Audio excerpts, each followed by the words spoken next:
Trish and Sarah Wrestling Podcast. I'm Sarah. I'm Trish. And this is our podcast. We talk about wrestling news and various topics from different promotions, primarily AEW, but also New Japan Pro Wrestling, WWE, and topics from around the wrestling world. Whatever we find interesting, and we hope you will too. We are a proud member of the Social Suplex Podcast Network, and you can find our content on our podcast feed, the Social Suplex Podcast feed, as well as on Twitter and YouTube. Please feel free to like, subscribe, and rate our podcast.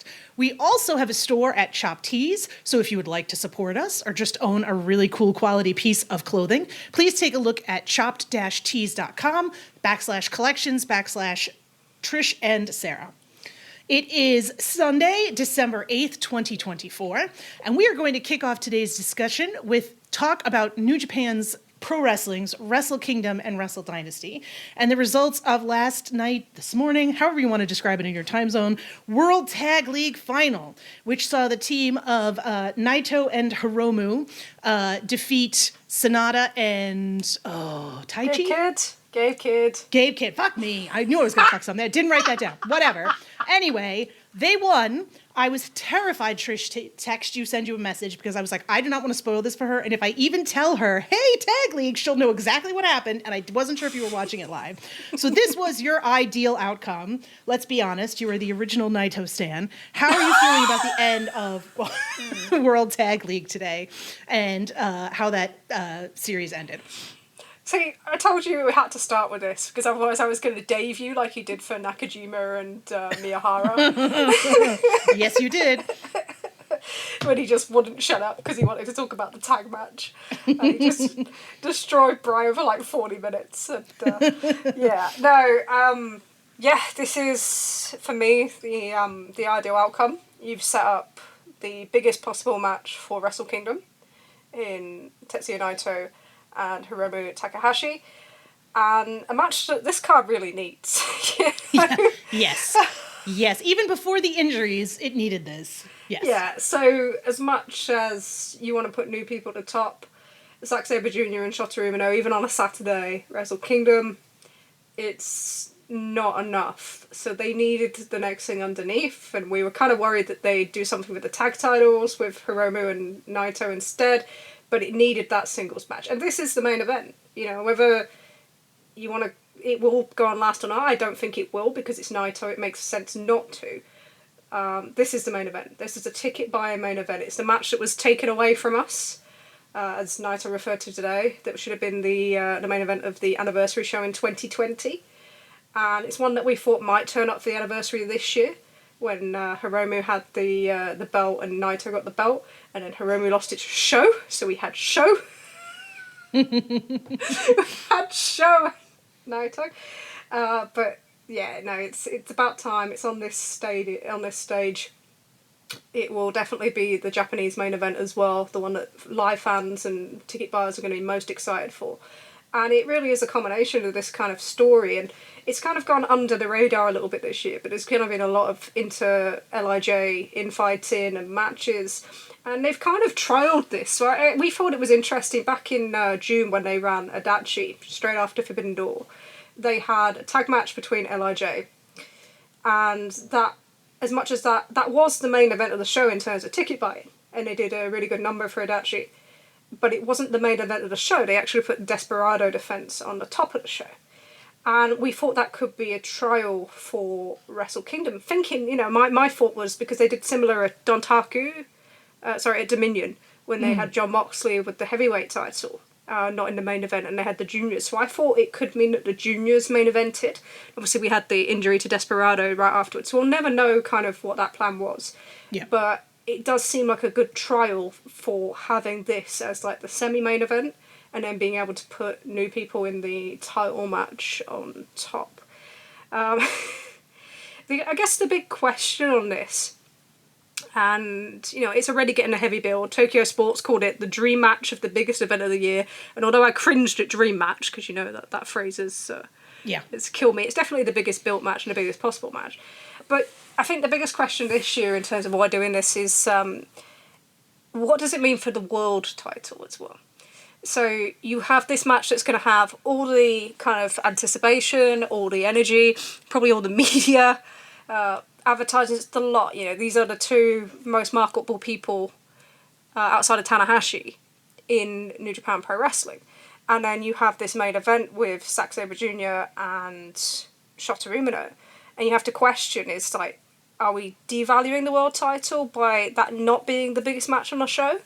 Or are we enabling it by having other people in there and not having one of the Tanahashi, Okada, Naito in the main event with them? So do you think that it is better to have Naito in this match with Hiromu underneath a match like Shota or Zack? Or is it harmful for the title and for Zack in particular, who has had a bit of a rough go, shall we say, since picking up the belt, especially in terms of numbers? But is it harmful for him and for the title to go on last when they show that he's not the central draw of? Or is it better to do this without putting as much pressure on him? I say my gut says it's better to do it this way. I mean, you want people in these you want new people in these spots. You want to build up guys who haven't had the opportunities before. And, it's sort of unfair to put them out there without any help whatsoever, right? Like, and I think that's where, like in a perfect world, you would have built up enough interest in Zack that this would have been, fine. But like, is that even possible, right? Like who is there for him to feud with, and how, I don't know. I don't think it's the worst thing in the world. I'm sure there's probably an argument you could make that it isn't a great idea. But I think for me, like, I don't know, my gut says you want to kind of put on the undercard something that people are going to be emotionally interested in, even if it runs the risk of overshadowing the main event. Yeah, and they kind of did something similar when you had Kenny Omega going back to Japan a couple of years ago to face Will Ospreay. Yeah. They kind of got away with it a little bit more because you had Okada, who was your established main eventer, in there with Jay White, and although the match didn't really get much response, they played it off by using the Antonio Inoki anniversary to kind of still make it like a main event. This one is a much more of a struggle and kind of, shows the risks of leaving somebody in one spot for too long. Yeah. There's another thing that's this is a slightly cruel comparison. Okay. Yeah. Sorry to Zack. So this World Tag League was struggling very much early on numbers wise, and kind of has throughout, and it's continued kind of them losing momentum towards the end of the year, which is why you're seeing kind of feedback around Zack, especially, and then internationally. There's definitely been a slowdown in those numbers. So for this World Tag League, they had 15 shows that did a total of 14,108, average of 941. Last year they had 16 shows that did 17,127 and an average of 1070. And there's a distinct difference in A Block and B Block. Now, B Block was with Hiromu and Naito, Tanahashi, I don't think, TMDK, I don't think you can name anyone else of massive draw. A Block had the War Dogs, had Tsuji and Shingo, and Zack and Oira, and Shota Umino and Honma. So you had the world title in A Block.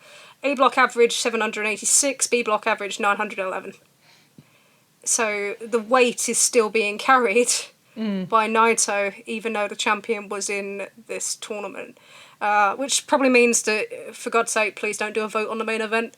Oh God, Jesus, no. As much as like Naito wouldn't do it, because he knows that pain, and that was very much why it's always been considered that Zack would main event. Please don't do a vote because they will lose. And it's been a strange one. So Umino's had no main events, no real kind of big points through this World Tag League. But he's also working at injury angle now, so whether it's real or not, he's working in it with an injury on his foot, and we'll see how that plays in as well. It's going to be an interesting one because it is Saturday. Last year's Wrestle Kingdom did 27,422. The year before, 26,085. They're probably looking for something in that range, or maybe just over, being that it is Saturday. The last time they did a 2-day Wrestle Kingdom was at their high point in 2020, but the first night did 40,008, and the second night did 30,063, which had a huge walk-up, like a ridiculous walk-up, because it was Naito judging Okada for the belt. Obviously, they're very good at telling you what's going to happen, apart from Wrestle Kingdom 12. Jesus Christ. But in general, so you had this huge walk-up, and that kind of makes it interesting when you look at Dynasty. So this is a 2-day event, advertised by New Japan as a 2-day event. Even Tony Khan's now saying that it's a New Japan event in collaboration with other companies. Hashtag New Japan Wrestle Dynasty, by the way. Yeah. I do think, that it probably did start out as more of a dual event. And what Tony's obviously said to Dave about, this being AEW's debut in Japan, I think all that was probably true, but you can see there's been some huge drastic changes. Oh, yeah. For Wrestle Dynasty. You can see the potential of the build that they were doing for a Max match. You can see a Jay White match. You can see which one am I missing? Oh, John Moxley putting over Shota Umino to make up for the California show. So you can see all them matches, and now we have what we have. And when you look at it, so the difference in 2020 at their peak between days 1 and 2 was 25%. I don't think they'll get close to 25% less on day 2, which would be just over 20,000.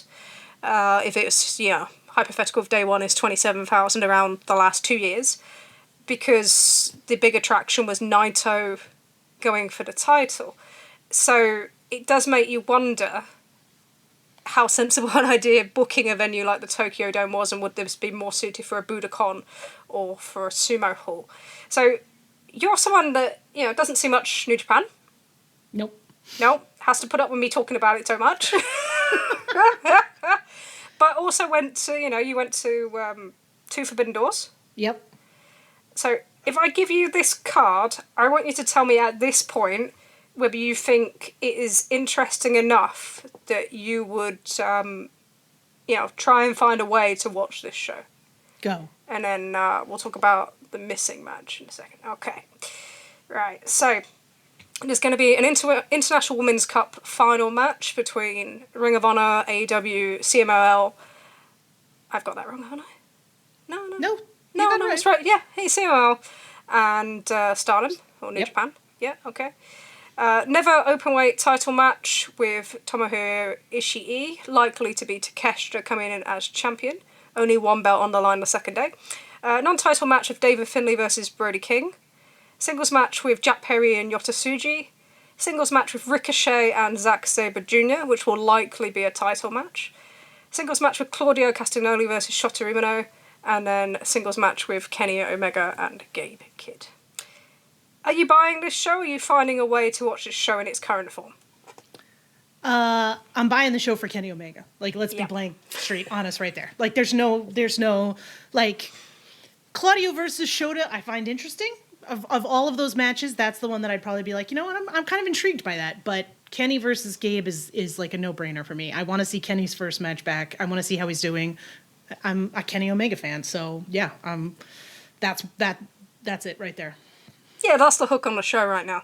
Yeah. It's, and they will absolutely go to town on that the next month, I expect. Yeah. The title matches are weak.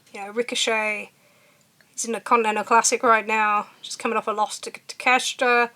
He's not being protected or built up for that. It's just, he's there. He did the running attack at Power Struggle. So it's, well, not even attack, but, So I think, you look at it and think it would be a decent arena card at current. I don't know if it's a dome card, but they are where they are. So you've now got to make this a dome card and, venture around the politics and everything else that's involved in that. The one match that has changed now is the tag title match. So originally Great-O-Khan and Hanare were going to defend against the Young Bucks. And Hanare unfortunately got injured on Thursday. Got injured in a regular kind of early on match, not actually a tournament match in World Tag League, just an arm drag to Naito. So, simplest of moves, and you watch his leg his knee just kind of fall to pieces. So it's, he's going to be out. So the Bucks are without opponents at the moment. And that leaves kind of a really big question mark, because originally the Bucks were going to go across and they were going to face Tanahashi and Kenny Omega. Yep. And then all the changes, mainly imposed by AEW, has led to where we are now, and Kenny, feeling confident enough as well to have a singles role. So a lot of people, especially with Japan contacts, believe that the next step was that the Bucks were going to win the tag team titles on 1-5. And now we have no tag team champions. the next logical thing was in New Japan would be for the winners of World Tag League to challenge them, but that is now Naito and Hiromu.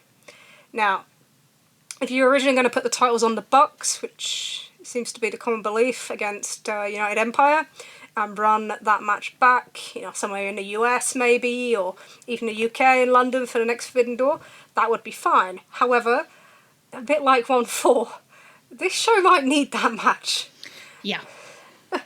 This show might need that match. I don't think the Bucks would have any problem putting over Naito and Hiromu.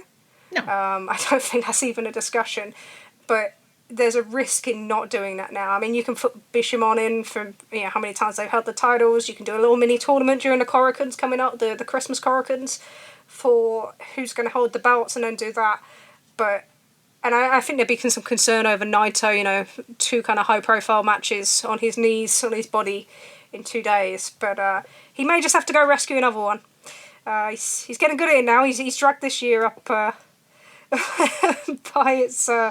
its neck. So I think he may have to rescue another one there. But we'll see what happens with that. But that really does need that match. It needs something more. And I think like Dynasty as a whole, as a kind of experiment, I'm not sure on the success of it. I guess we'll see. But how the concept's working when it's on the other foot, and maybe shows you the issues with being the kind of junior player in a relationship like that. Yeah. It's a funny one, but do you remember when we were in Forbidden Door and everyone was crying about T-shirt Naito? Do you remember? Yeah. Yes. Oh yeah, because New Japan weren't putting any effort into these cards. Yeah. Yeah. I never want to hear about it again. Never. Yeah. How much Shoes effort? on the other foot. Yeah. Yeah. Where are the main eventers? And I think there is a question to be asked of that. And I know there's the Collision Max debut in Charlotte, North Carolina, literally that night, if you look at time difference. But there's a big question over the AEW commitment to this, and for whatever reason, and I'm sure we'll hear more in the aftermath, because Japan is much more of a talking place in America. But so it's so far not the level of event that I think we presumed it would be when it got announced, even with the politics, and a lot of it's going to fall on Kenny Omega's back, so to speak. So yeah, he could do some help from Naito. These guys that are just like so beaten up and they're still carrying things, it tells you the mistakes that kind of been made in recent years across the board, really. But we got a question, and I put it in this section, not just because it involves Kenny, but because of my answer, really. So we got a question from Chris, and apologies that we didn't get to your question last week, so I thought we should go this one. He says, I was rewatching the Kenny versus Tanahashi match from the Tokyo Dome in 2019, and it got me thinking. If Kenny had stayed with New Japan, I'm sure the original plan would have had Kenny going over and then headlining MSG that year. Has there been an original plan that you were excited about in wrestling, but were not able to get due to a creative change? Can be small or it can be big.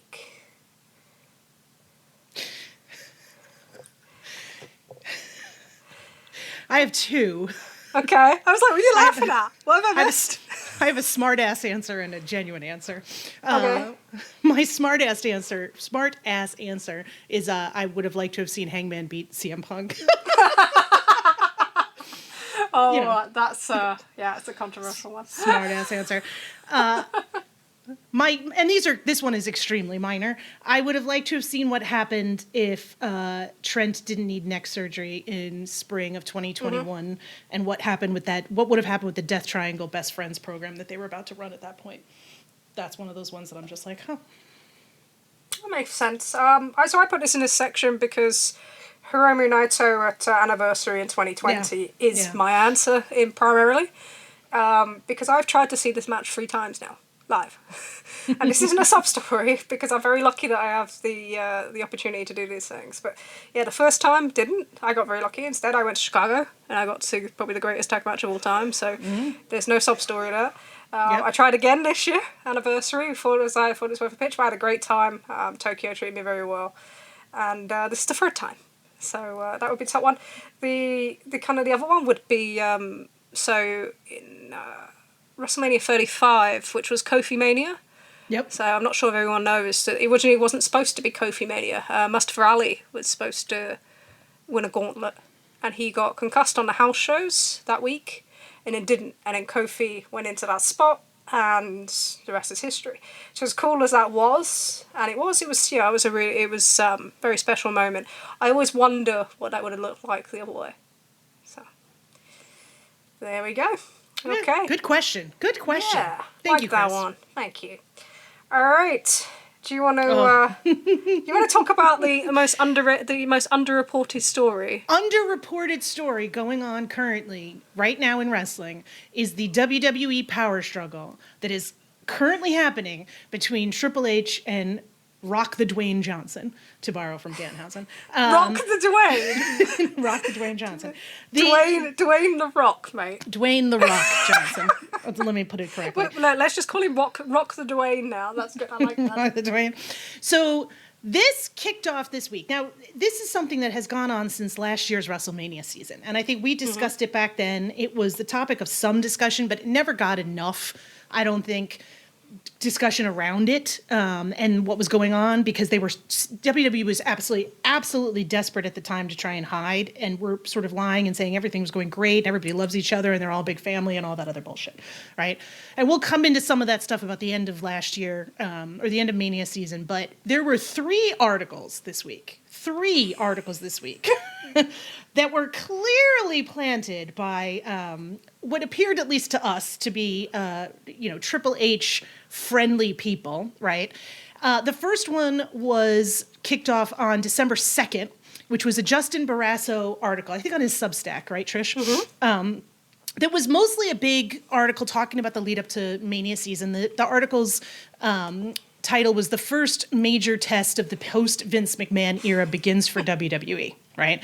And it was interesting in a few ways, because one of the things it basically flat out said is Barrasso flat out says that Kevin Owens is beating Cody for the title at Saturday night's main event, which is pretty fascinating. It talks about how there's no Vince McMahon to blame if things go wrong, but then goes into a series of stuff about how it's clearly not going to go wrong. And the company is going to make a defining run with John Cena and The Rock coming back to semi-regular appearances, right?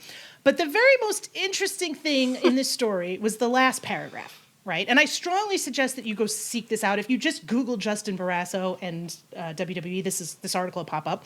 But this is the quote that from that article at the very end. This is the end, right? Yet there is no guarantee every big decision will work. So we'll sit back and watch the build to WrestleMania 41, examining each stop along the way, and see if ego from a certain board member / Hollywood star will stand in the way of another legendary finish.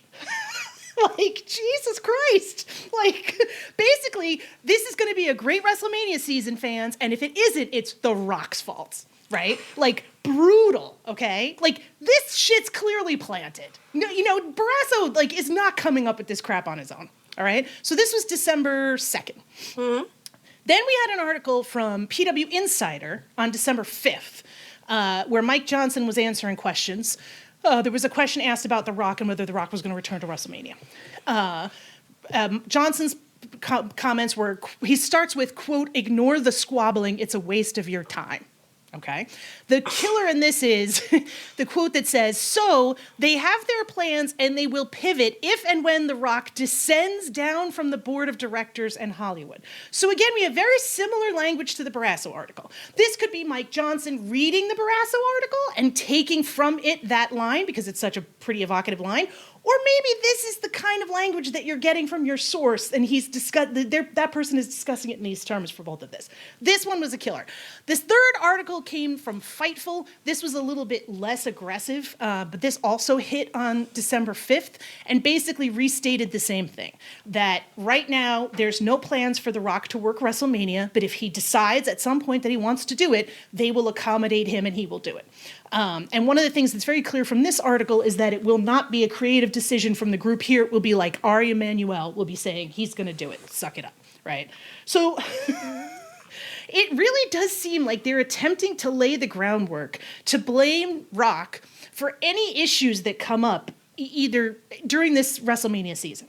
And I find this absolutely fascinating because we're in a situation where you've got Cena coming back, right? So you could potentially have Cena, Rock, Roman Reigns, Cody, right? You've got Punk running around like a maniac, leaking shit like crazy. You can always tell when he's getting agitated about what he's doing, because you get articles like, "Oh, Bad Blood, he was supposed to main event." Yeah, sure, Denise. Like, let's be realistic here. And then you've got, like, if Cody Rhodes is starting to get pushed down the card, he's going to start getting antsy and releasing stuff about his merch sales even more. Like, there's the potential for, like, an insane number of egos to be fighting each other backstage. You've got Raw moving to Netflix. There's going to be a possibility that it really impacts how people view that. I think there's a lot of conversations about this. I'm really interested to see how this plays out. It's certainly possible that Raw going to Netflix could cause it to just explode and become even more popular than it already is. But I think we've also seen that sometimes stuff goes to Netflix to die.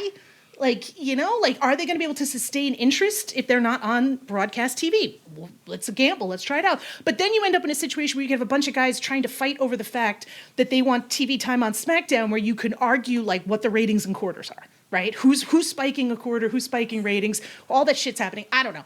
This stuff is insane. I don't know why nobody else, and with the exception of our dear friends Rich and James over at O&R, they have discussed this quite frequently. No one else is fucking talking about this, Trish. Like, there's a powder keg in Stanford, and it's going completely unnoticed by most of wrestling media. It reminds me of, you know, when Cody had to kind of give up his shot on that Birmingham, Alabama SmackDown, and there was that pretense that weekend that everything was part of the plan. Yes. And then there was this huge backtrack when they realised it wasn't part of the plan, or they knew it wasn't part of the plan, but they couldn't cover it in any way that that explained logic.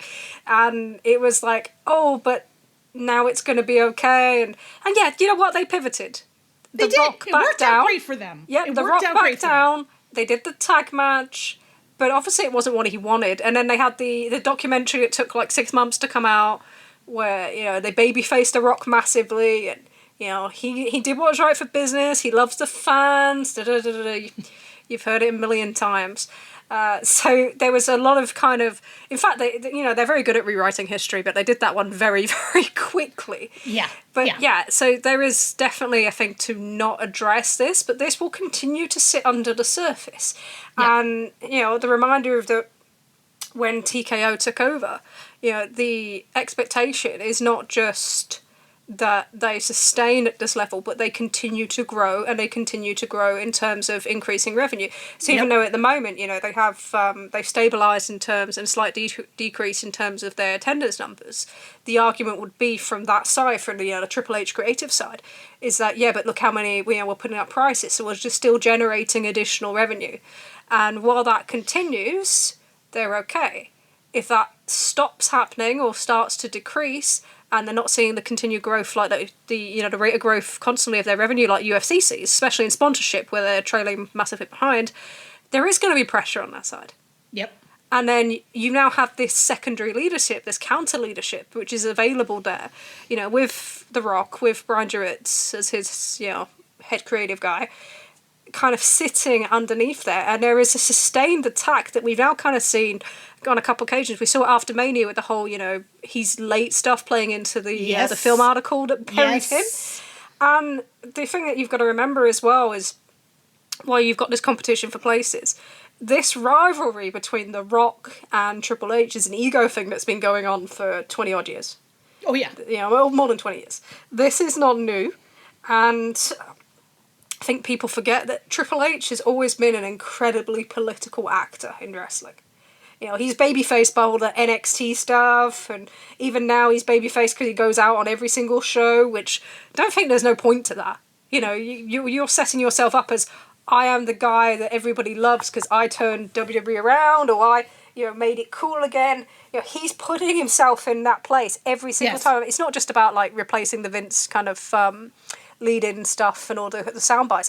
This is a deliberate part of his power attempt, you know? It's him keeping himself in that position in the hope that if anything does happen to him, there will be this kind of kick out this rebellion in the way that there was with the Cody Rhodes thing that worked for him, because then it got his creative story back where, you know, they wanted it, and the guy that he wanted at the top, and not The Rock.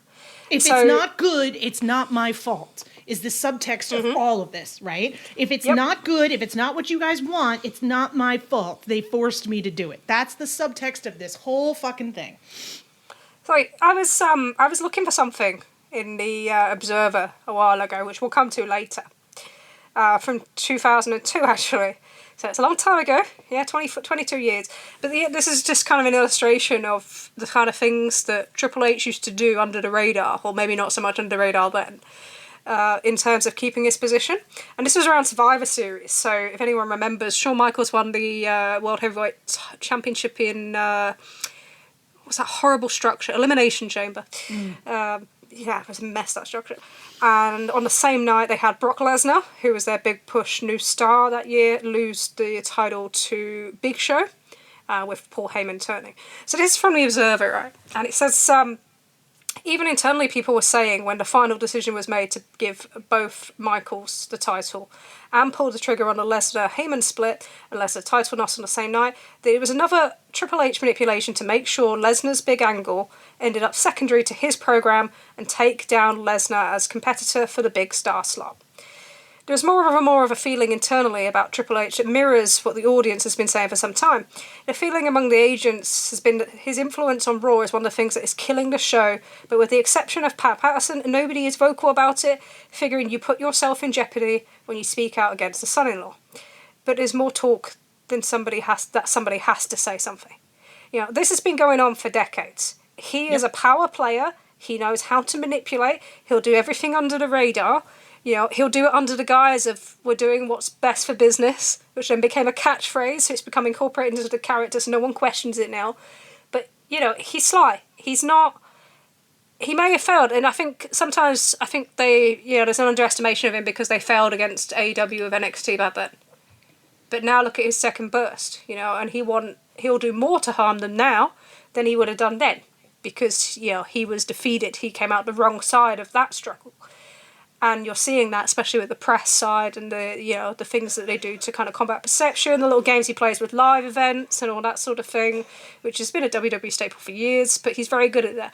So he's very good at playing nice guy, but being incredibly manipulative under the surface. And that's not changed. He's probably learnt more than what he's lost. So that is who he is. The Rock won't be any dissimilar.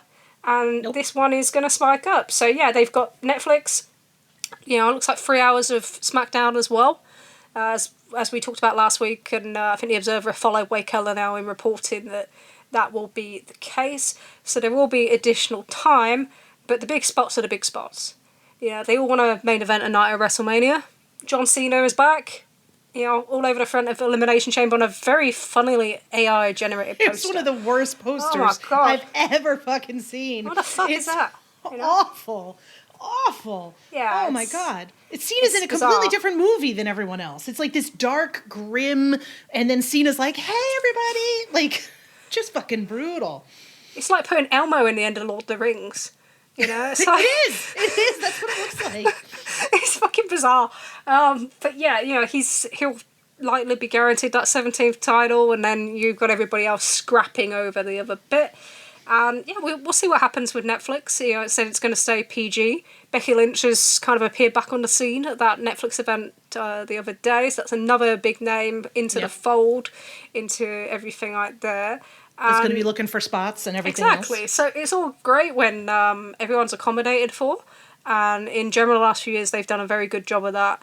But there's always a pressure point, and the pressure point has always been for them, WrestleMania. So it's going to be interesting to follow. But yeah, if you read any article, anything like this that's around The Rock or WWE, just look out for all the Fed lines, literally. Yeah.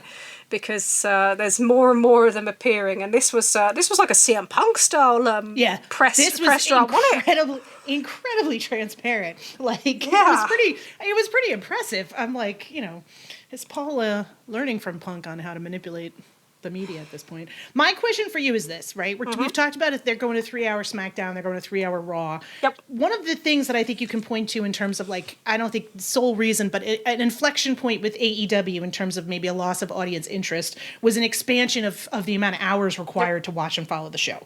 Do you think that's a potential danger point, or is WWE at this point so impervious that people will just go ahead and tune in to however many hours of television they decide to put on TV? Because they've also got the Saturday Night Main Event thing.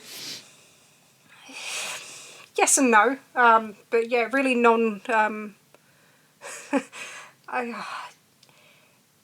I think the danger is not the amount of content, because I think they've managed to kind of control the market in that. So we have, we have our 2 hours of SmackDown currently, currently 2 hours of Raw. But previously 3 hours of Raw, 2 hours of NXT. And what they were able to do was to get their market to watch nothing else. So they became central to WWE. And when they had a choice, they would pick WWE over, where we've seen it over Collision, over anything else.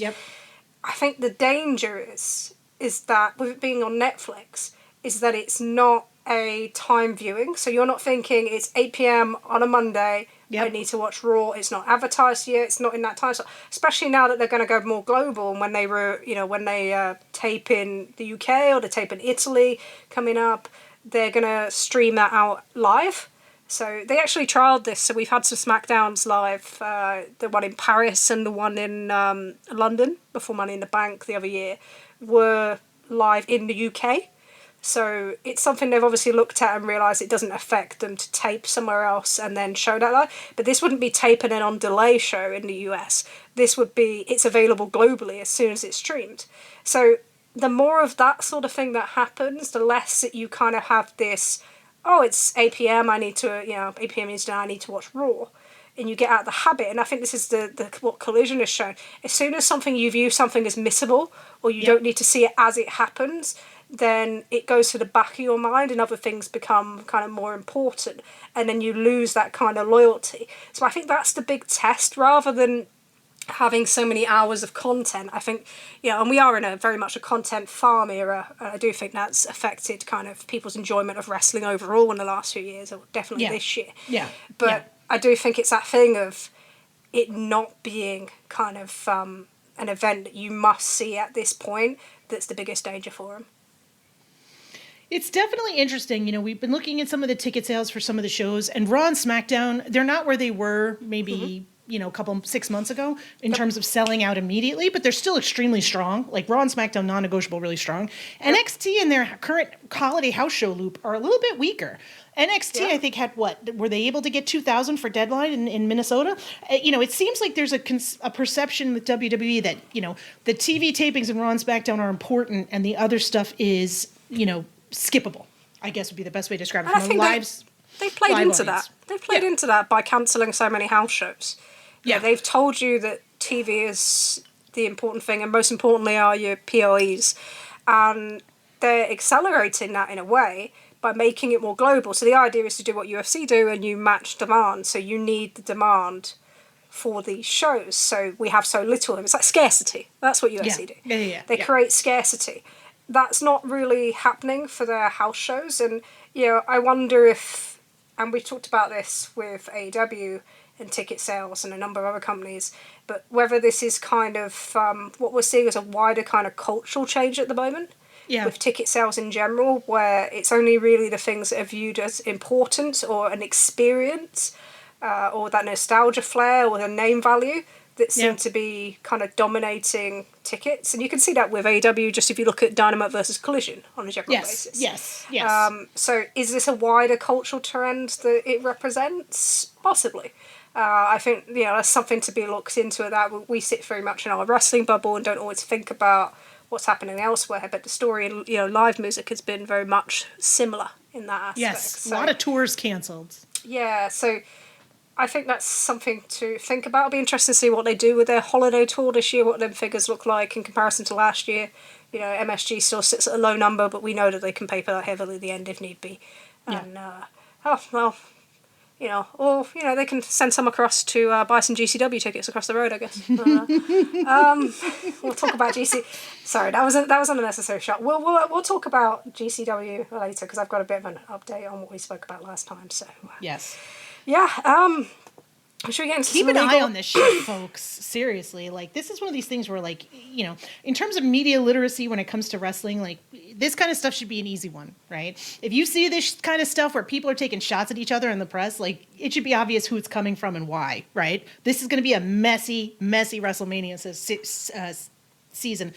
I'm frankly here for it, to be quite honest with you. Yeah, I'm quite looking forward to it. I like some of the drama when it's. When it's fun and it's like Yeah. Marie Kondo shit. Like, I love mess. Bring it on. Onto the unfortunate darker side of this stuff. So we'll do some legal stuff. So continue with WWE. So the Ring Boys lawsuit is now on a stay. Yep. This is due to a federal judge ruling on last Wednesday that the Maryland Supreme Court need to make a decision on the constitutionality. Yes. Yep, constitution. I can't say it twice. There we go. It's the Supreme Court for the state of Maryland needs to decide whether the most recent law that they passed. So the state of Maryland, part of the reason why this lawsuit's being filed in the state of Maryland is because Maryland ended its statute of limitations, right? So in some cases in the United States, there's a certain period of time, if you have not brought criminal charges or brought a civil lawsuit, you cannot be found criminally or civilly responsible for a crime. One of those was sex abuse. Right? If you sexually abused a minor, there was a period of time, or anyone, there's a period of time at which the person can bring a civil suit against you, and if they don't do it in the period of time, then they can't do it, right? So if you were abused by someone 50 years ago and you'd like to sue them for that, tough shit, the statute of limitations was 15 years, you're out of luck. This came up a lot in the United States during the sex abuse scandal with the Roman Catholic Church, especially in a lot of northeastern states, Maryland being one of them, where certain dioceses were, should have been held, people felt they should have been held, responsible for that harm that they did in not protecting children from sex abusers. And as a result, this is a law that came out of that, right? So people have pushed back on this law. They say that so the law doesn't just apply to the actual offenders of the sex abuse. Mm-hmm. It applies to people who enabled that abuse. And that's why the Ring Boys are suing WWE and Linda McMahon and Vince McMahon. They're not saying that they performed the abuse. They're saying that by not doing anything, they enabled Mel Phillips to abuse them, right? So there's a pushback on this. There's currently a lawsuit determining whether or not this is constitutional, not for the particular abusers themselves, but for the enablers. And so the WWE said, we want to stay on this because you could have this whole trial and we could spend all this money and then you could go back to saying that this is not a constitutional law and the whole thing would be moot, right? There'd be no penalty for us because this would get thrown out on appeal or whatever. So the stay is for those reasons. It has to do with the constitutionality of that particular law. Yeah, I think you've explained that far better than I could have ever done or read. The American legal system is fucking crazy sometimes, right? And I think that's, but it is a, I don't want to say this, it's a reasonable legal strategy while also being gross and icky, right? Mm-hmm. Yeah, and this could potentially take them to August next year. Right. And it just so happens that Linda McMahon is currently being, nominated for Education Secretary. Yeah. So, the timing is... It's gross. Yes. Like we said last episode, the Trump administration being filled with people with sexual abuse and harassment cases against them, and just generally scummy people, only helps the WWE. It's a disappointing, but not probably unforeseen delay to this court case and for these individuals to kind of get some sort of, not retribution, but recognition of what happened to them and the responsibility held by those in WWE at the time. Justice delayed is justice denied, let's be honest, very much so. And talking of stays, so the stay for the Janel Grant case against Vince McMahon, John Laurinaitis and WWE ends on December the 11th. So a day after this podcast will be released. So we may see some movement there this week. Again, federal, it's a lawsuit, not a federal case. Therefore, there cannot be pardon from it. Could, if there was anything awarded to Janel Grant, be challenged by Supreme Court? Yes, which was one of the reasons. In this case, yes. It's one of the reasons why UFC, the fighters pretty much wanted the settlement then because they were afraid that if anything went forward after the election to the Supreme Court, that it would leave them with nothing. So there is that. We will see. Yeah, I expect there'll probably be some follow-up on that this week. So that is something to look out for. That's the end of the kind of WWE legal bit. We're very legal heavy this week. We're a little legal heavy this week, but it not is what it is. uninterestingly so. I don't think so. I think again in both of these cases, it's again about abuses of power and people with power, choosing to protect themselves and their friends rather than people without power. Yeah, we can talk about another one of them. So yeah, we're going to open a box, but sometimes you have to open a box because things happen. So there was a complaint by Ryan Nemeth that was passed on to Fightful this week. Do you want to go for it? Because you're always better at this stuff than me. Yes. So Okay. this came out on Wednesday at 2 p.m. And it basically recounted a lot of detail around CM Punk's return to AEW in spring of 2023 and Ryan Nemeth's interactions with him, with AEW HR, with AEW Legal, and with other AEW management and stars, I guess would be the best way to describe it.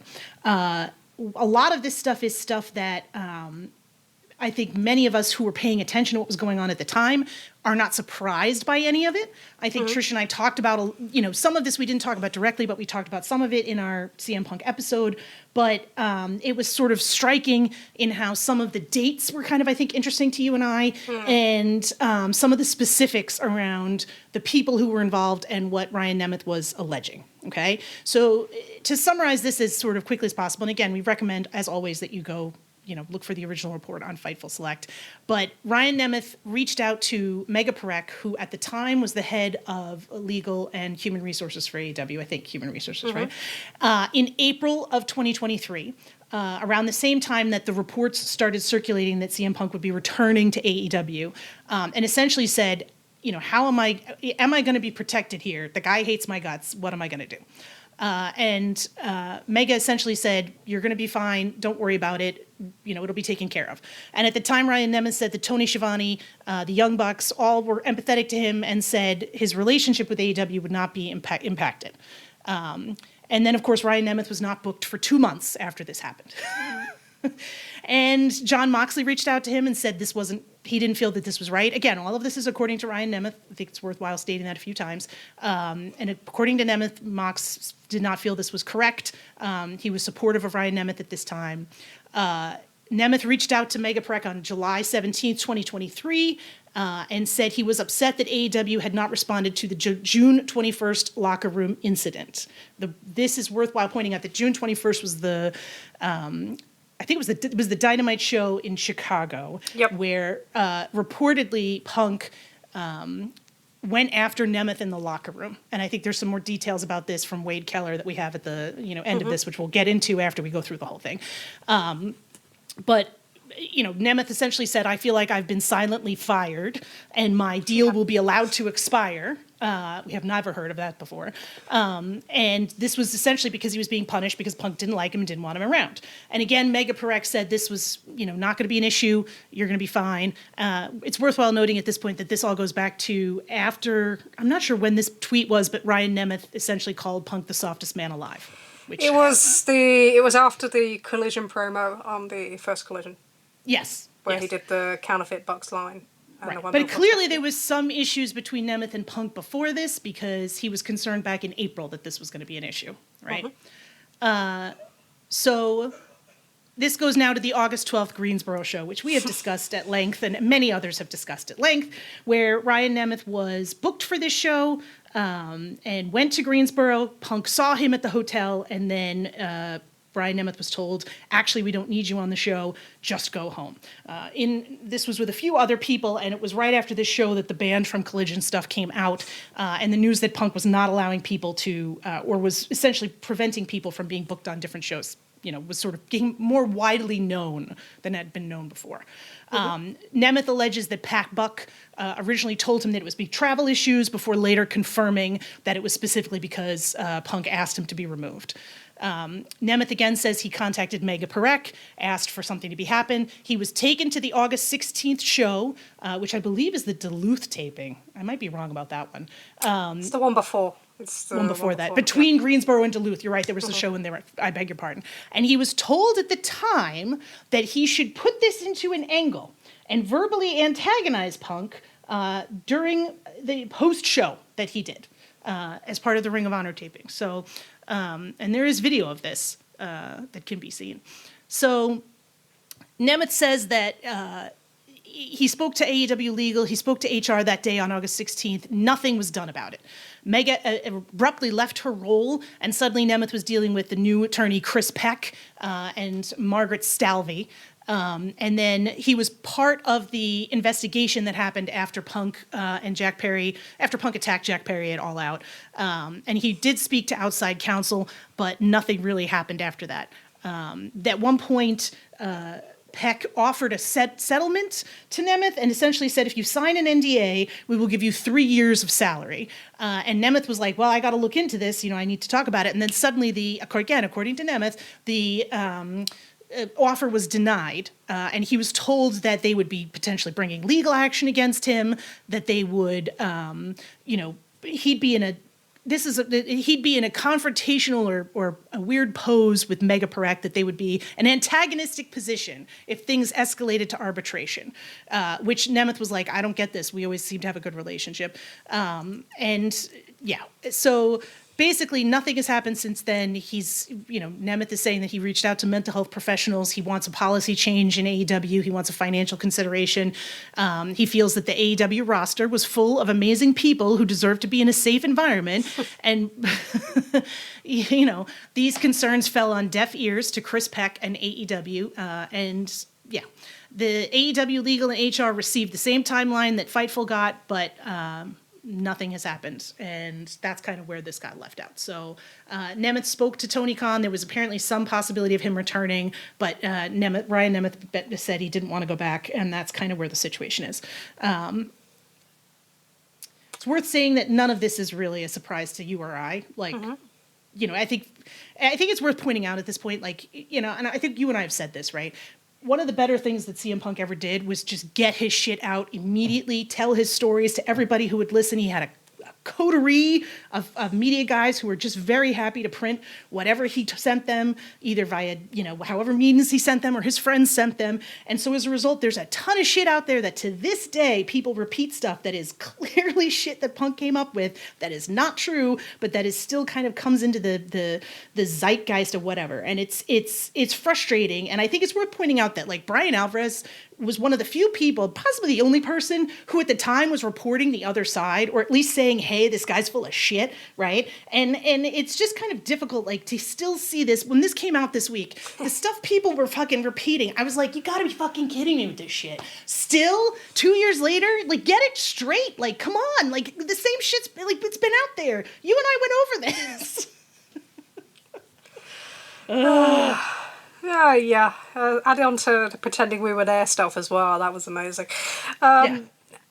So the key bits that I kind of want to go through on this that were interesting to me was that he lays out the fact that no one seems to kind of take into account that Punk was management. Yes. Yes. He's not an independent contractor. This isn't a wrestler power play story. This is an employee of AEW power play story. And therefore, that makes him more liable. And I think that's why when it's incorporated into that, you want to say how bad he was, but it's not just that they enabled him. He was a representation of the management of that company.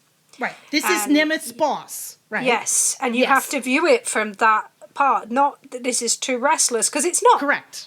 It's not a star and a jobber. This is the guy's fucking boss. Okay? Mm-hmm. Yeah. I do think, the April 2023 thing that he knew he was on a hit list, basically, before Punk returned, is pretty interesting. And so the tweet, so everyone's highlighted the tweet, and they're doing it kind of without context. So it's very much, he tweeted the softest wrestler alive after Punk cut the promo on the Bucks. where, you know, he called counterfeit bucks and all that sort of thing and talked about 5-star matches and everything. Now, you've got to remember what the kind of situation was at that point. So we've come off Punk blowing up and saying that Jon Moxley is someone that refuses to lose, coming off the Instagram thing in March. And trying to get out of his contract then. He'd already tried to get out of his contract in December of 2022. So it was very obvious that he didn't want to be there. He then did the blowing up thing over collusion over Ace Steel and completely botched the launch. That was May. Yeah, May, turning WBD. Like May 12th. Yep, turning the WBD cameras away that day for promotional slots they were supposed to film. Then you have the ESPN article that cost them the ESPN coverage for the rest of the year practically, that antagonised a lot of the locker room on the back of not working with turning down Chris Jericho in the meeting and the olive branch that he was given there. So he had created this hugely, antagonistic environment by not coming back and wanting to work together or to make money, quote unquote, or to do business. No, he was very much on a warpath in terms of, I'm gonna, a lot of people believed it was to force the elite out, right? Yep. That was what they believed that he was trying to do. And so, he couldn't go after the Bucks directly, apart from in a promo, which he may have cleared with Toby Khan. Everyone believes he had. Never got clear with them. So, it was an unsolicited shot in that regard. Funny how that gets looked at differently, but there we are. And I'm digressing. So, you've got huge parts of the locker room that didn't want him back. There was meetings where they went to Tony, senior people went to Tony and said, we don't want him back. I think that's Dave's kind of said that about there. They don't think it was, the environment. They pointed lots of things out. They never wanted that environment where someone could dictate in that way and could make people feel threatened and unsafe in that, in AEW, in like other companies. That was a key thing about when they started this company that they didn't want. And people have emphasised that when they've spoken to whoever. That was one of the key beliefs and key fundamental basis of this company, and all of a sudden it doesn't exist. So they didn't want that back. So then this guy comes back, there's no apology other than the kind of apology with but at the end in the ESPN article, unlike when Bucks and Kenny came back in October of 2022. And immediately he goes on the warpath. So he takes a tweet that Nemeth had, said was in character, that used the, I was character building, the same way Punk is always allegedly shoot working whenever he's shooting, right? And he confronted him. And the report of his confrontation actually came out after the Greensboro incident, and it was first reported by Wade Keller, who said... PW sources indicated that Punk confronted Nemeth in the locker room. The story conveyed to PW Torch is that Punk cornered Nemeth in the locker room, got inches from his face, and angrily and aggressively asked if they had a problem or if they needed to settle things outside. Punk cited to Nemeth that his comments on Twitter inflamed existing tensions and that the optics of the tweet sent a bad message. This incident was witnessed by numerous wrestlers and was characterised as awkward and weird. Nemeth moved the argument to the hallway, where Punk continued to berate him, according to our sources. Nemeth defended his judgment in calling Punk soft since Punk first fired the shots at the Bucks. Punk pushed back that his timing was bad and worked against the public image that they were going for, that everyone was either on the same page or at least not inflaming issues. There's so much here. Sorry, it's hard to read. It's so full of bullshit. Nemeth then asked Punk if he shouldn't react to things Punk says on TV, and Punk said that'd be the right choice at this time. They then shook hands, but apparently the tension was still high as they went their separate ways. Now, Punk's side told Dave Meltzer that this was dealt with. Nemeth deleted his Twitter, and then all of a sudden wasn't being used. And you can question how much they would have used him in terms of, he's a preliminary wrestler. It was on a per-date contract, but he went from being used to not being used. And we've seen that before. It's a trend. Yeah. Yeah? And the fact that you then have, I thought the most interesting detail of all of this, Jon Moxley saying, this does not sit right with me, tells you exactly what it was. Right. And it tells you that Tony wasn't, the other people in the kind of corporate side were too busy trying to make everybody happy or that they didn't get involved with this. But they're not going to stop Jon Moxley from bringing him back because they don't want an unhappy Jon Moxley. No. And so he gets brought back. And this is after other people have been put for collision, and then what did Dave quote this week? That every time that happened and he didn't want them, he went ballistic. Yeah. She said a little bit of new information. Yeah, so, there's a lot of new information this week that I was sort of surprised we didn't get back then, but whatever. Yeah. So when you look at, so he gets brought back. When you look at that exchange, and you look at that exchange in a locker room in Chicago on the second show back, after everyone had said everyone had been really nice at Collision, and Dave had run a quote after this show where someone had said, this is all going to end in pieces, and they were right. Yep. This isn't a wrestler and another wrestler. This was a boss and an employee or an independent contractor, and he used that power to be able to get away with that sort of aggressive behaviour that you would not get in any other workplace. Nope. It's not acceptable. It doesn't, in this day and age, it's not acceptable in any day and age. So yes, that is bullying. It is harassment when you go after somebody like that. It had implications on his usage in work. It's not something that corporately you can just kind of sweep under a rug. And maybe you can try, because they did, right? We'll offer you 3 years of your potential salary and an NDA. And we'll sweep this under. And then all of a sudden, Punk's in a different company. We don't need to do that anymore. Which raises some additional questions, I think, as well. But yeah, he got brought back, obviously, the week after the Bucks and Hangman and Kenny's re-signing was announced, which a lot of people believe is the critical detail in all of this. And we had what happened at Greensboro. We had then that when, Hangman got banned from the building, that opened up a whole can of worms. The next few days, the Nemeth story comes out, and then in response to that, because of the way that was viewed, Punk then leaks to Jack Perry's story, which has never been reported correctly, and therefore, so when he says, I feel, you may blame me for the firing of Punk, that's what he means. It's like the start of like that trigger part, but I think this is an amazing thing where people seem to think that everyone was just trying to goad Punk, and you have to remember all the things that happened where he was trying to basically antagonise everybody because he had that power. It's not goading. Like, he didn't want to be there.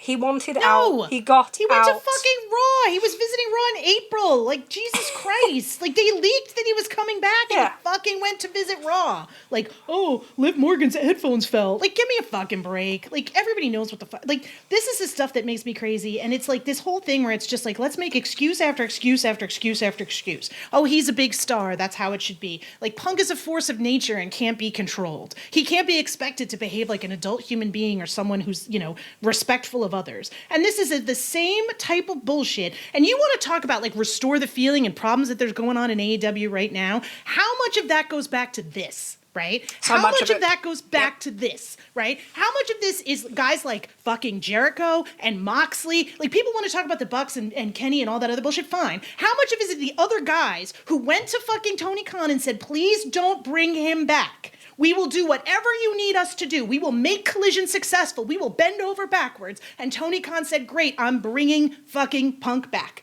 And it caused problem after problem after problem. And you wonder why guys don't want to work Collision. And you wonder why guys don't want to do the absolute most they could possibly do. And why AEW doesn't feel like it did in 2019. It's because of this fucking shit. It all starts here. Okay? And if you can't understand that this is the point where AEW went from a group of people who were going to work together and make something happen to every other fucking wrestling promotion where how big of a star you are defines on how much pull you have, and you can do whatever the fuck you want. You want to get into fights with guys, you want to start, threatening lawsuits, you want to do whatever the fuck you want, you want to, ban people from buildings? Absolutely, buddy, not a problem.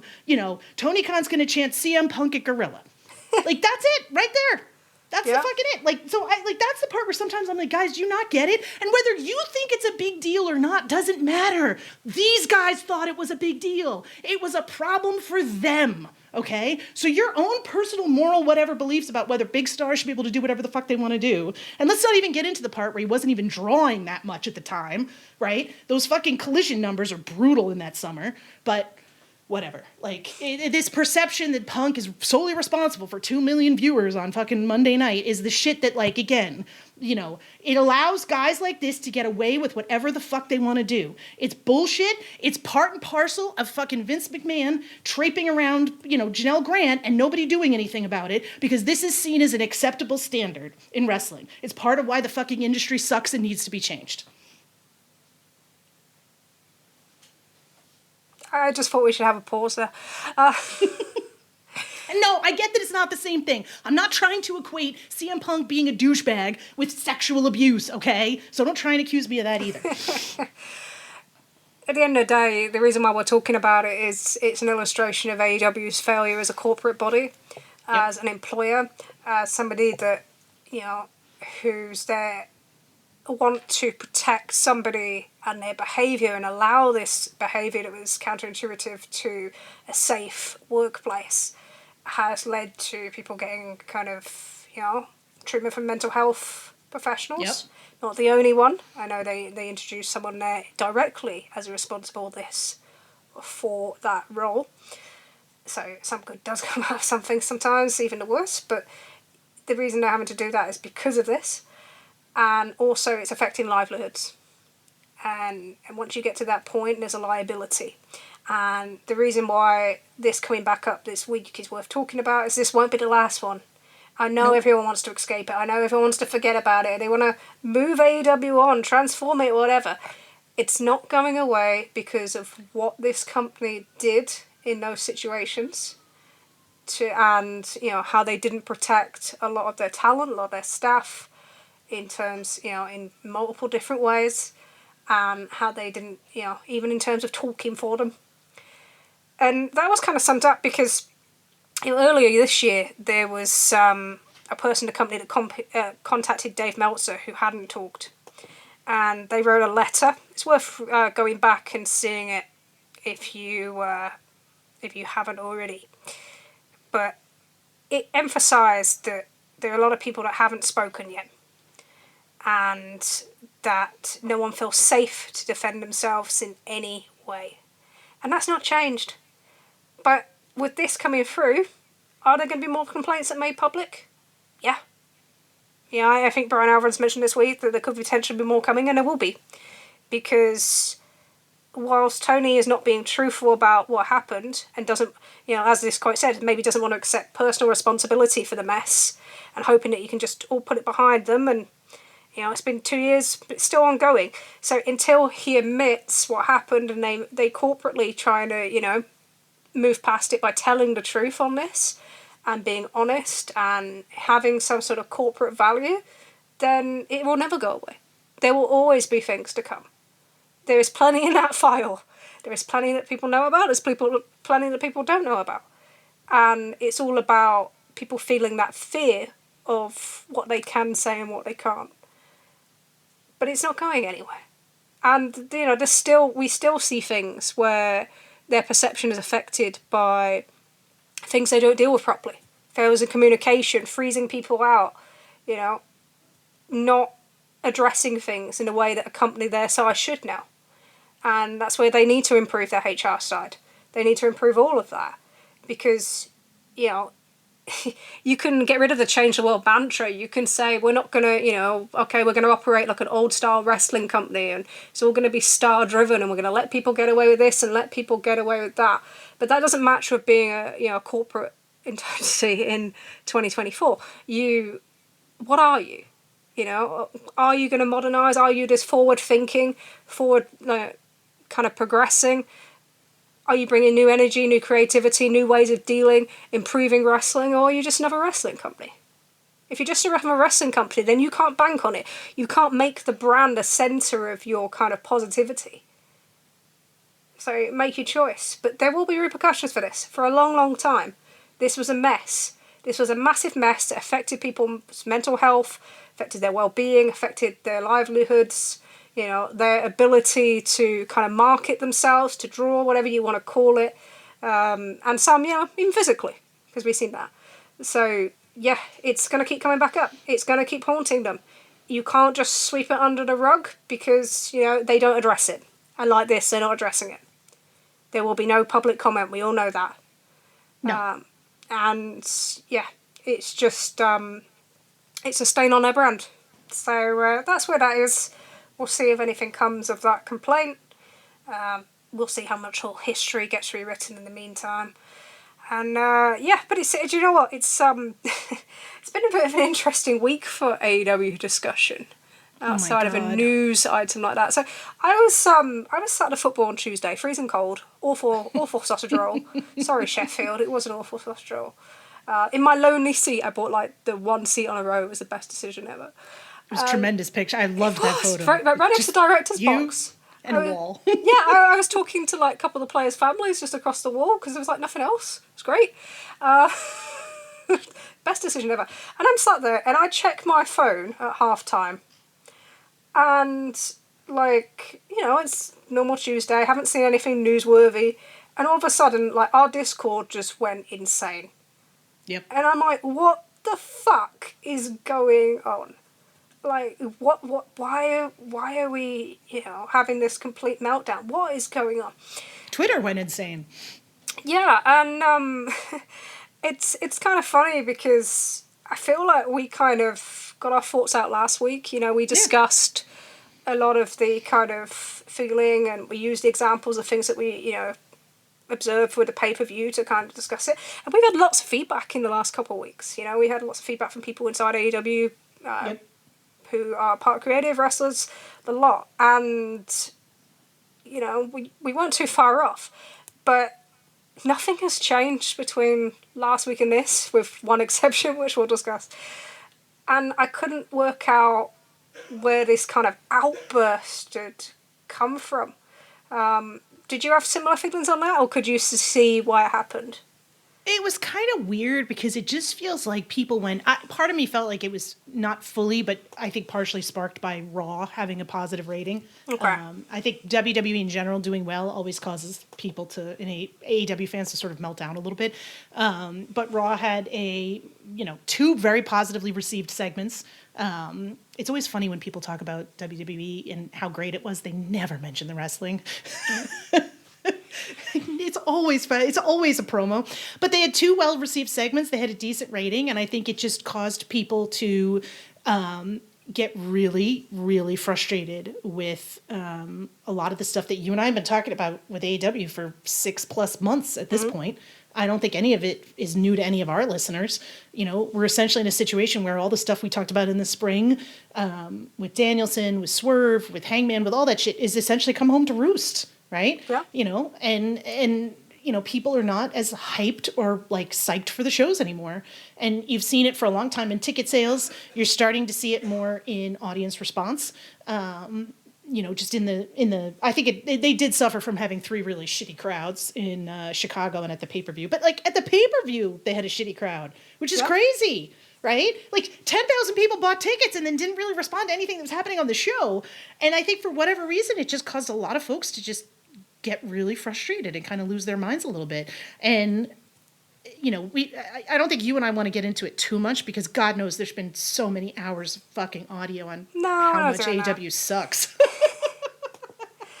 Yeah, it's kind of funny that we just did our thing and then I think I've seen 10 podcasts on the state of AEW and I'm like, well... Oh my God. I'm like, Jesus, where were you motherfuckers 6-7 months ago? Everybody was screaming about how great it was that Bryan Danielson was going to lose the title, was going to win the title. We had to do this. That was going to be the most important thing. We're going to, everyone's going to care. Thousands of people are going to buy tickets to see Bryan Danielson and Nigel McGuinness. Listen, I'll toot our fucking horn a little bit. I don't think any of this is a surprise to us. It's all been stuff we've talked about for a long time. It's a character consistency. It's dropped storylines. It's dropped interest levels. It's moving from hot stuff to cold stuff. It's giving people, as you said, gold watch title runs as opposed to who's doing actual good, interesting work that the audience cares about. So I guess I was really surprising that it was all of a sudden Tuesday was the day everybody decided to lose their mind. Yeah, and you can sense a build-up of frustration in AEW as well. Oh, sure. And the amount of people that we spoke to last week, people that we never even spoke to previously outside of pleasantries, who were reaching out because of their level of frustration. So it is representative in some ways. But I want to read you something from the... So I mentioned something from the Observer earlier from 2002.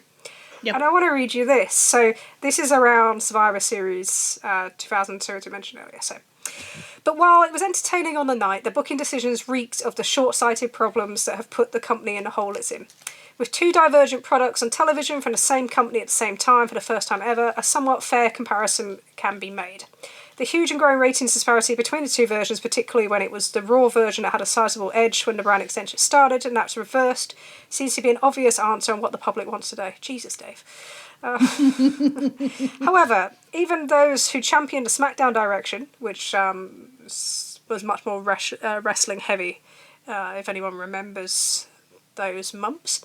The only argument is it clearly made for today's public better than the Raw direction as terms of a ratings show. The arguments were made even stronger when both sides put in the same show on 11/12 for a UPN special, and the audience numbers dropped when the Raw segment began. The argument the SmackDown direction is working is a lot weaker because the SmackDown house shows aren't doing any business either, despite being loaded with great talent, and the previous two pay-per-views look to have drawn the lowest buy rates of any WWE events in many years. SmackDown with a weekly Great Pro Wrestling is entertaining the audience enough to keep them watching and even growing, but it's not enough to keep the overall business downslide abated. But unlike Raw, it also isn't destroying the foundation, and a leading merchandise seller in the company now is Triple H, the company's top heel. This has led to consideration of turning him babyface as was teamed coming out of the show. Didn't happen, by the way. And then, so on SmackDown, Survivor Series, they crowned Big Show on the SmackDown side, which Dave calls the laziest wrestler on the roster. And then on the other side, which desperately needs to make a new top star, they put the title on someone who isn't doing house shows and is just a short-term nostalgia fix who, from ratings and crowd reactions, whose latest return was a disappointment as far as connecting with anyone but the older fans. But at this point, anything that turns business around is going to come from latching onto someone who hasn't paid dues in the company or isn't ready because the established talent has been hurt over the past year. We've already seen the results of constantly going back to the past rather than building the foundations for the future. This is 2002. This is WWE. So many of these issues are very, very similar. You know, he talks about Shawn Michaels, you know, he got a bigger reaction, but that's like a team with a losing record in a rebuilding phase, trading for and starting an ex-Pro Bowl QB who is a broken down 37-year-old rather than starting and giving experience to a younger player who is more durable and may or may not be slightly less effective this Sunday. I've heard nothing but negativity towards the decision, both the argument a guy who just walks in is being rewarded, titles should be about building storylines to draw, and that's not always going to be fair to hard-working talent, and Michaels doesn't do house shows. Until they made house shows a priority, that also didn't matter as much as it once did, but it's also the path of how they put WCW out of business. But the real arguments that, other than a momentary pop, what does it accomplish towards building a new star? Nothing. At this point in time, that's what all the booking right now should be primarily about. I think the Michaels deal would have been a good idea as something cool when the company was hot, particularly since they did the nostalgia title switch with Hogan, and after a few weeks couldn't wait to get it off him, thinking they made a mistake, and Hogan was far more over than Michaels. Why am I reading this? It's because this is 2002 WWE, and all the issues are very similar. 2002 WWE was on a downtrend. They had major issues. They had Steve Austin walking out and then they buried him, which was a mistake. He eventually comes back the year later. They do the Austin Rock program at WrestleMania 19 and business struggles.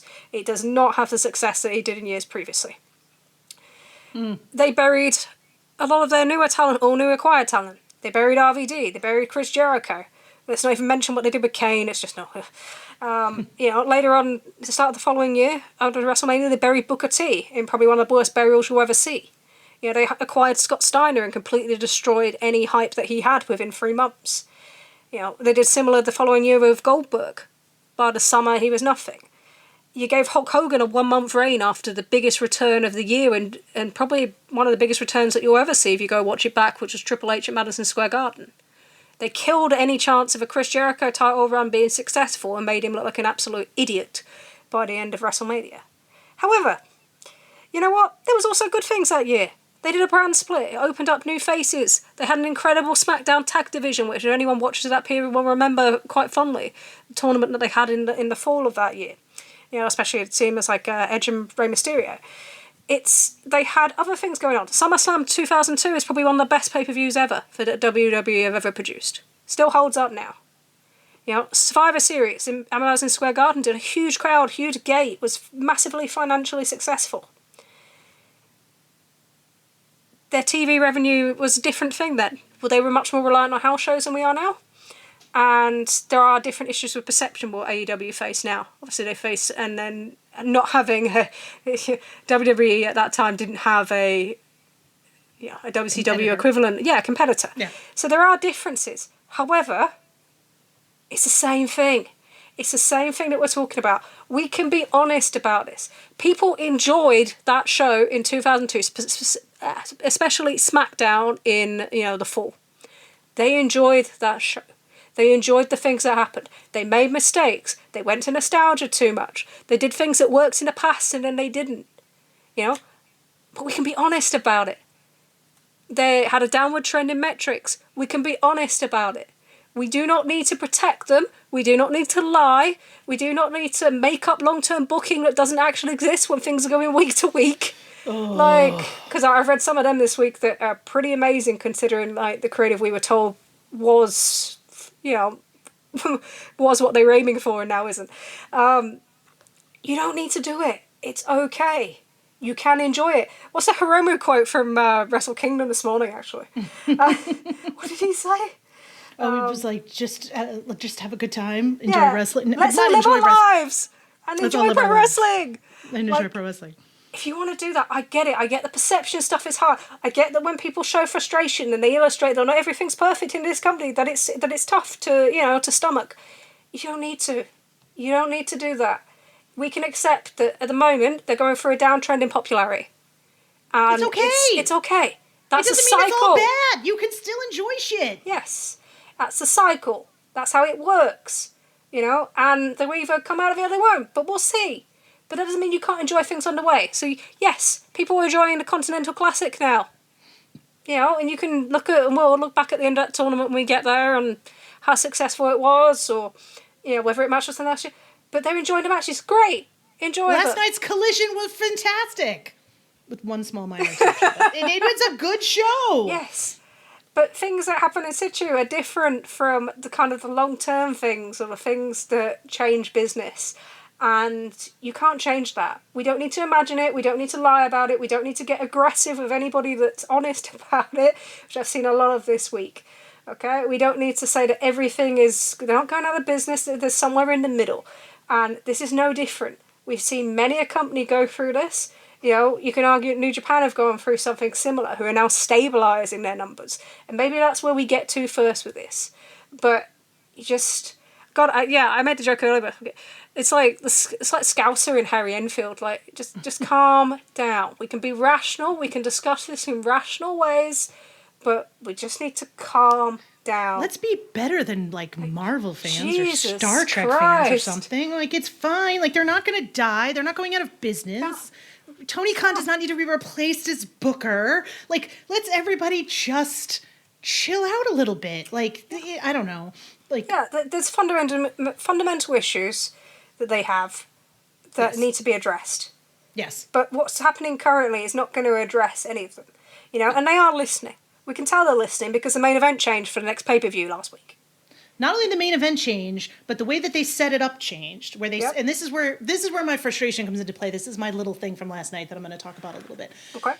They did a really good job on Wednesday. Wednesday was a great Dynamite. Really enjoyable. Thank you very much. I thought they did a great job of setting up the main event of going from the Jay White match with Pac to him confronting and dealing with Moxley and the Death Riders to Hangman coming out to Orange Cassidy coming out, again, sneakily, hiding and then coming out.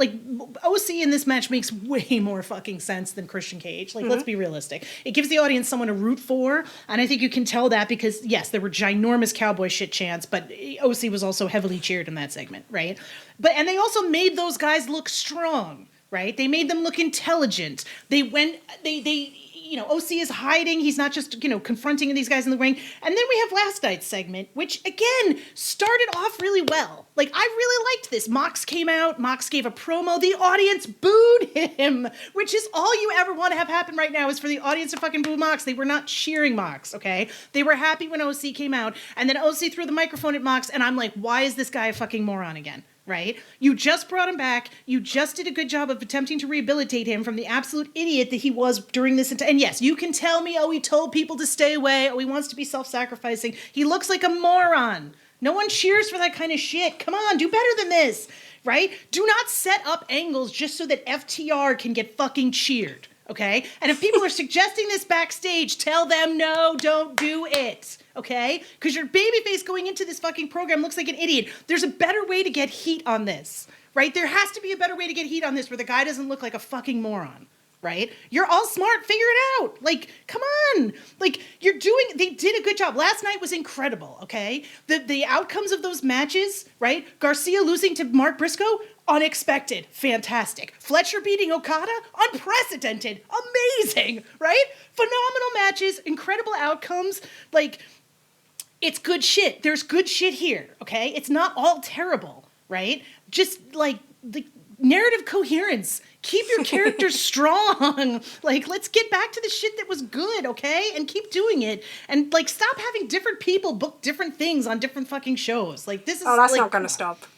And makes me crazy. I think that's the underlying to so much of this, is that their creative is so fragmented. Yeah. And they'll have one person looking after one story and another person looking after the next, or, different influences depending on which show they're at.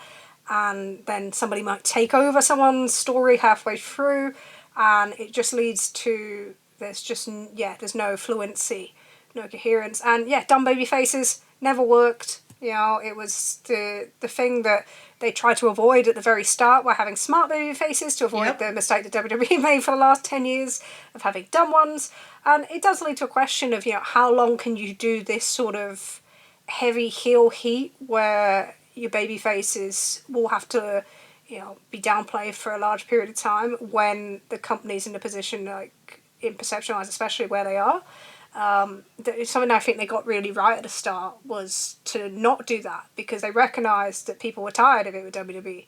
Right. They were tired of the constant heat and never getting that reward, and that's why you'd have a lot of the pay-per-views end with babyface wins or positivity, or they tried to never look dumb. And that's creeped in big time over this year. So this is my frustration. Like, I get that you want to have that heel heat, and you want, Mox got beat down on Wednesday. You want to have him get a little bit back. That's fine. You want to have OC try something that doesn't work. That's fine. But at least let him try something. Don't just have him march out there like a dumbass. Like, come on, guys. Like, you had a really good fucking show here. Yeah. Like, it's good that he was added in. Like, we know on Tuesday night last week, it was Christian was in that four-way, and by Saturday, it wasn't. So that was the change. I think Brian Alvarez was the only one to kind of say that publicly on Sunday morning, that it was changing. Well, that's why this hook thing disappeared and then came back again all of a sudden. People were like, where did that go? No, like, duh, guys, put come on, like, yeah. Yeah, so it's very much, and I think the segment last night was very much reflective of not having that kind of long plan and having to find segments here, there, and everywhere, which is something that's regularly spoke about in terms of AEW. But I think there's some interesting things. I like Cassidy coming back in because it gives you a clear, defined face. I do feel sorry for Jay White in some ways. I can't not, because not only you've got this unarmed face turn, which makes it more difficult. But he's also probably the only guy that has earned his spot, if you think that wins and losses matter in this match, and the fact that they aren't doing it. And it might not even be the main event, if they choose to put the Continental Classic as the final as the main event. But the fact they're not doing it kind of one-on-one, they may do down the road, but it doesn't show great faith in Jay White as well, I also think one of the problems is that, Jay White, part of the reason I think... a big part of why he got over on Collision is the Bang Bang Gang was there for him to play off of, right? Which really helped him. And without them there, it leaves him kind of at a bit of a loose end, right? Like, the audience doesn't have that dynamic to follow along with. No, and he's getting jumped now because you've got Cassidy in there, and then you've got Adam Page, and Adam Page and John Moxley are going to be the centre point of this match no matter what anybody does about it. So it's very, very difficult in that regard. So I kind of feel sorry for him in that aspect, but he'll play his part, and we'll see what happens. Got a couple of AEW questions leading off the back, and so a couple from Puny God is in Hell, which is a great name, isn't it, from our Discord. I don't know why you're in hell. You need to tell us why you're in hell, Puny God. You can do that on Tuesday. I know. What happened? What happened? Like, is there a alternative? A backstory? Are we going to have a Puny God is in heaven at some point? Is there something that can... Purgatory maybe even might Purgatory, be better? like Lost, like the end of Lost. Yeah. Spoiler, sorry. Or everything Catholic. Cultural references sometimes are different. Yeah, we'll move on from that one. So anyway, the question.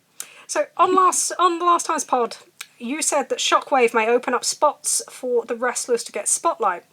TK assigned multiple wrestlers. How would that affect the shows? Even though there would be TK has signed multiple wrestlers who have limited dates. How would that affect the shows even if there was a soft roster split? So the reason we discussed it as Shockwave is because the discussions around a roster split were in the mind of gaining Shockwave and then Collision being a smaller show with a crossover. I think I've seen Wrestling Observer Live discuss a potential split between Collision and Dynamite this week. And first of all, I think that would only work if you could get Collision into a slot like in the week. There's such a huge differentiation between Wednesdays and Saturdays that it's almost too much to lose people effectively. It's how it feels to that brand. It's too much for you won't want, main eventers aren't going to want to risk doing that. So if there was potential for Collision to move into the week, potentially after the NBA leaves TNT, then that may be where you look at Collision in this slot in terms of talking about a soft brand split. But if you got Shockwave, it would need to be. So actually, the limited date thing plays into this quite well. Because say if you got somebody on, I count, 40 to 45, here's a giveaway here, limited dates. And currently, you want to use them across both shows when you can. You soon find yourself out of dates quite late in the year, or you need to. And out of dates doesn't actually mean out of dates that you can't use them. It means that you need to pay more to use them. Let's be very clear on that, because everyone's just going, they just go home. Like all these people are just not there. No, he has to pay more to use them. It's like a clause in their contract that he would have to invoke. It's like overtime, except different. Yeah, it's a Tony choice. It's not a wrestler choice, so to speak. Yeah. So say if they've got 40 to 45 days and you keep them on one brand, say if you have them just on Shockwave in this scenario, then you will have 26 weeks maximum of TV, maybe 27 depending how the calendar falls, and 12 pay-per-views? So or 13 pay-per-views, depending if they work Ring of Honor or whatever. But you're not going to run out of dates. You're much, much more likely to have kind of that more in control than you are currently. And it's not just, I think people just think it's the Bucks and Kenny and Hangman that are on limited dates. No. There's a lot more people than that. It's the same reason it's been used to say, well, you can't do kind of the house show style matches after the main event, as that would count on somebody's dates. There are a lot of people in that situation. And some of that is, comes back to what we talked about earlier with the Ryan Nemeth stuff with that situation there, is that it became more difficult to sign people and that, the talent had more control because of things like that.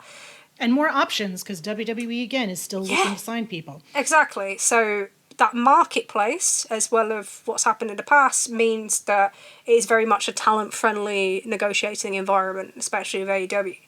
So, it would actually make that easier because you can guarantee that these people would be on every show and that you wouldn't have this in and out roster that makes ticket buying such a...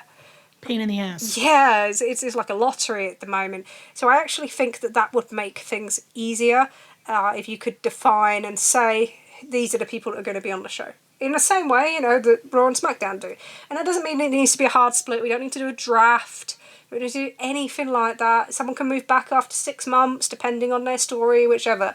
But it's just about giving the talent kind of a regular schedule. It's about giving the audience a regular schedule, being able to balance that out. And actually, you might get more of your top talent wrestling and performing on each show than what we see currently, much more similar to what we saw in the first years of AEW. Anything to add? You're just looking at me. You're just looking at me. Sometimes I'm just stunned by how good you are, and I'm like, that's a really good point, Trish. Behave. She's British. She doesn't like to be complimented. No compliments. Not allowed. No compliments. Yeah. I get one hug a year, and that's it. One hug and one compliment. I think that Yeah, I think there's a lot of benefits to a roster split. I think it prevents the product from becoming stale too, because you don't have the same people appearing over and over and over again on hour after TV, right? But again, you have to make sure these are big stars, or you have to push them to be big stars, right? You can't just do what you did with, the post-punk Collision, which is, nobody, and it's there's got to be some thought fucking put into it, and I think and some long-term planning, and I think that again is the theme of AEW this year, is some thought and some long-term planning would go a long way. And the thing about a roster split, as much as everyone's like, oh, it's a WWE trade, no, loads of different companies have run different tours.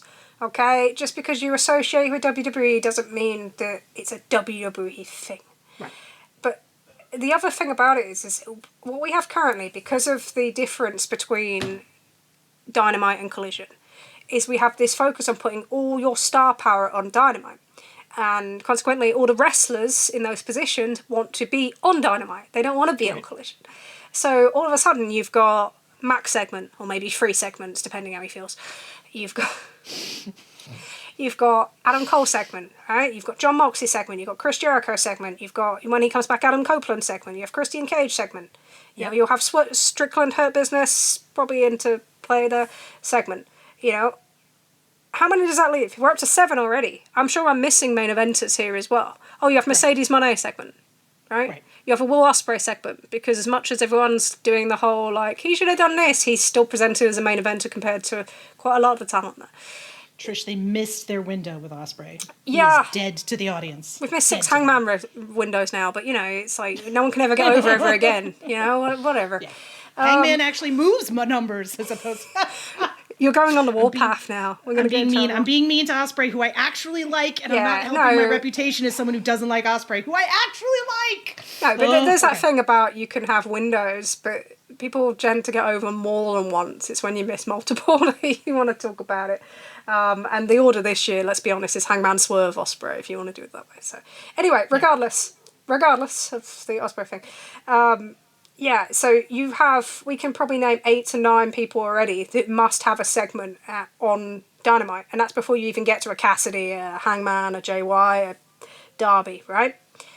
So those shows are clogged up. There is not much room for somebody to come through outside of that. So you may get someone that gets over, like Cole Fletcher, because they're working with this talent, but no one is really going to get over or be able to escape the position that Tony's put them in, unless they're working with them. There's no other opportunity. There's no opportunity outside when you're working with these people to cut live promos. It becomes like, this is where we talk about the stagnation on top, is that the show has to have these people because these people demand to be on it effectively. And, Collision is seen as a step down, but you're then not producing anything further for the future. So if you have 2 programs and you can split that top talent, you're at least opening up more opportunities for for other people to develop on these shows.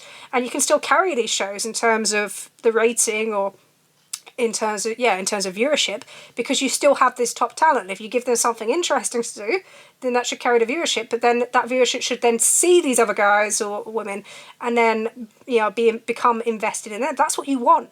But you can't do that if you've got 6 segments all lined out before you even start with the same 4 main eventers that you've had for the last 5 years. Your Max, your Mox, your Jerichos, etc.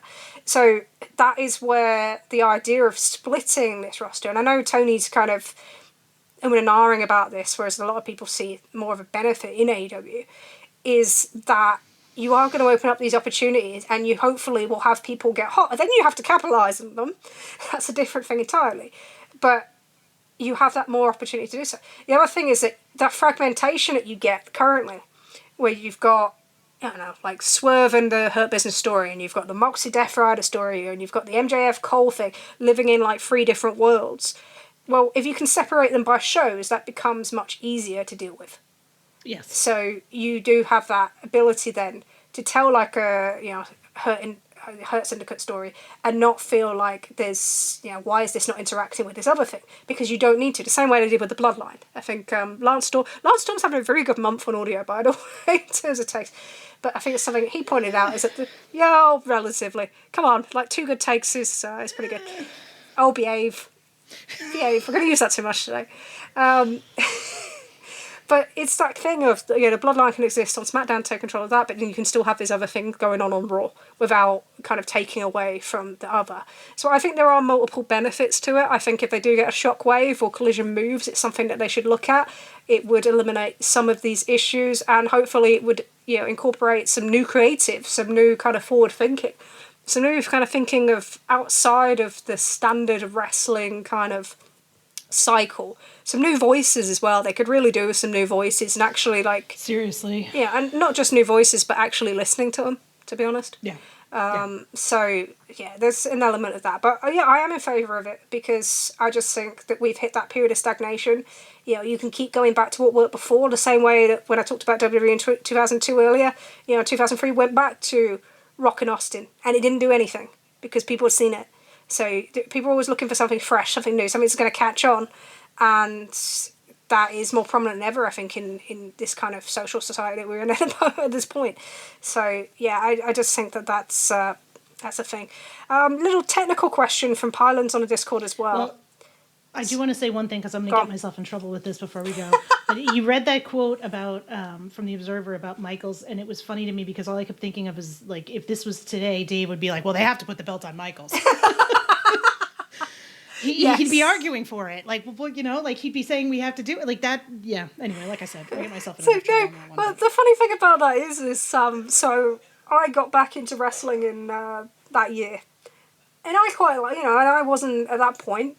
Wasn't into any metrics or anything else, and I just watched the shows, and I quite liked that story going into SummerSlam. I didn't really care about the one going into Survivor Series with the elimination, but it was a cool moment. And then a month later, it was right. It was just dull TV. But it's funny how you see things differently back then. But that's what made me think is there's so many people that enjoy things currently and wonder why there's others losing interest or that the metrics are struggling. And it's a similar feeling because I was on the other side of that in 2002 where I was like, oh, everything's fine. I enjoy this tag stuff on SmackDown, not realising that the company's plummeting in popularity. So that's why I thought it was kind of a comparison. Parlons on our Discord also says it's from his understanding. From their understanding, I don't know that, I shouldn't presume. It's from their understanding that, talking to marketing people that they know, that the buy and ad time is by time slot and not really by program. So does that mean that when AEW's time slot gets moved, it literally doesn't matter to WBD because it doesn't affect the actual time slot itself? To an extent, yes. So when they move it for college basketball, like this week, they're doing that because college basketball is going to draw a stronger rating in the demos that they are marketing to. So effectively, whilst the adverts could still stay in that slot, they can also get kind of higher priced adverts for that product. So it's kind of a mixture of both. You can buy both. So a lot of time, they buy by bulk. So you're looking at the overall kind of station value and the value of that time slot, and that's where AEW is kind of expected to contribute in that way. But at the same time, things like college basketball, things like the Olympics, when they preempt Raw and SmackDown for that, the cost of an advert for the Olympics is far, far more than a cost for Raw and SmackDown. So, when they are preempted, are they kind of bothered about what rating they do? I guess they still look at it, but it's not seen as a massive concern because you're being preempted for something that is bigger, that they may have paid more money for. It's what your performance is through the rest of the year that is seen as the most important. What have I got left? Oh, GCW follow-up, I wrote. Okay. So, obviously, there's been some developments since we last recorded with Ricky Starks being pulled from the GCW shows. Matt Cardona has appeared on Dynamite and Rampage and wherever else. Great, yeah.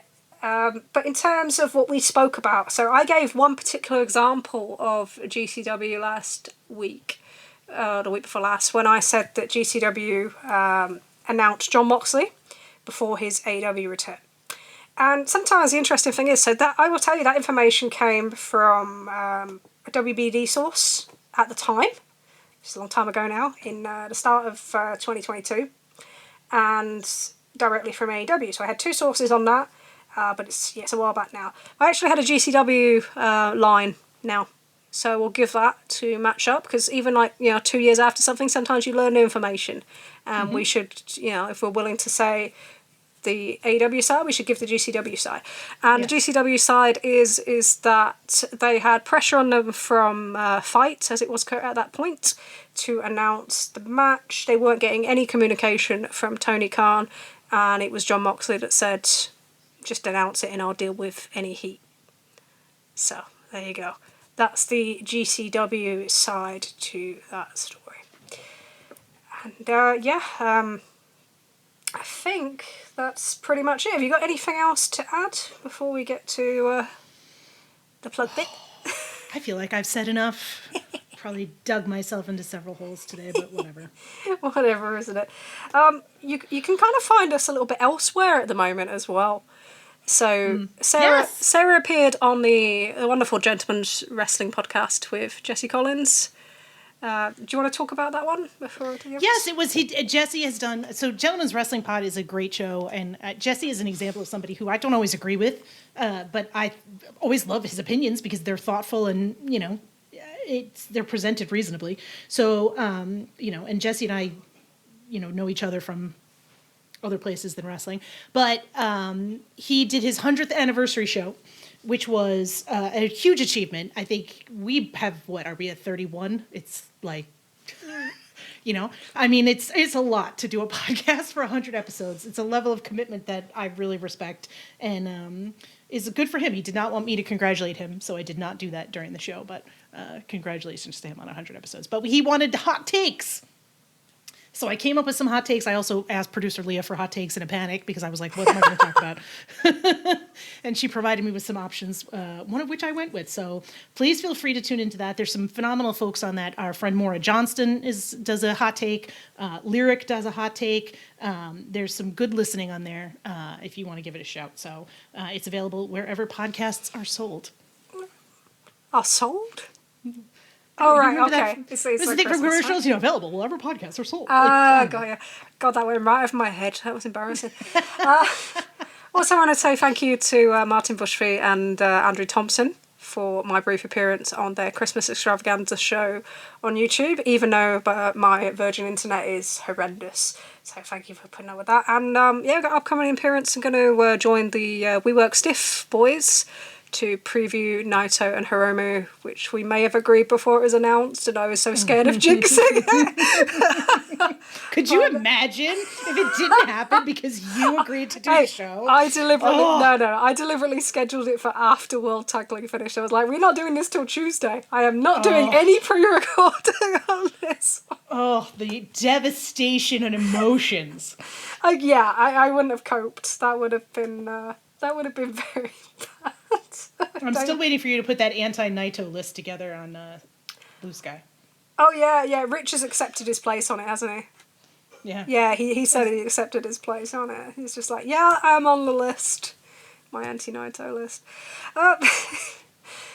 We never get through this ending without me making a fuss of it, do we? I actually mentioned that Martin actually did my my clothes for me on Thursday. That's how much I can be trusted. He did a good job. He did. It was great, thank you. But this has been the Trish and Sarah Wrestling Podcast. You can find us and all the other great podcasts on the Social Suplex Network, on Red Circle, Spotify, or wherever you listen to your podcasts. Podcast is produced by producer Leah. Yay, look, Leah! I did your plug. I did well. I'm so sorry. I'm so useless. Here it does. Leah got a Tunnel Talk vacation, but she did not get a Trish and Sarah vacation. Oh no, she did. She did. We took a week off. Yeah, we had to. Oh, I'm such a... See? You made an ass of yourself. I made an ass of myself. Working together. But in tandem. We very much thank you, Lou, for all the work that you do for us and for taking care of everything. Because if I had to take care of everything, technically, we all know that it would all go to shit very quickly. So we are forever indebted to you. I completely lost my train, as normal.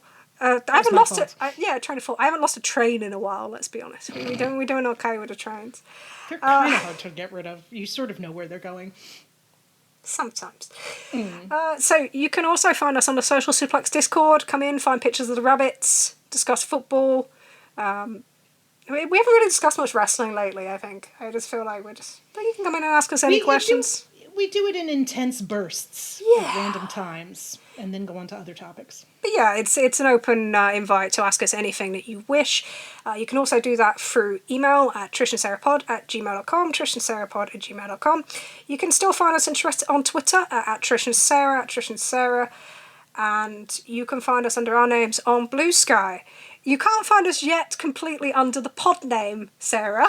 That's my fault. That's my fault. I fucked that up. I gotta fix it. I'm sorry, everyone. That is our account. It's just not an account I currently have access to.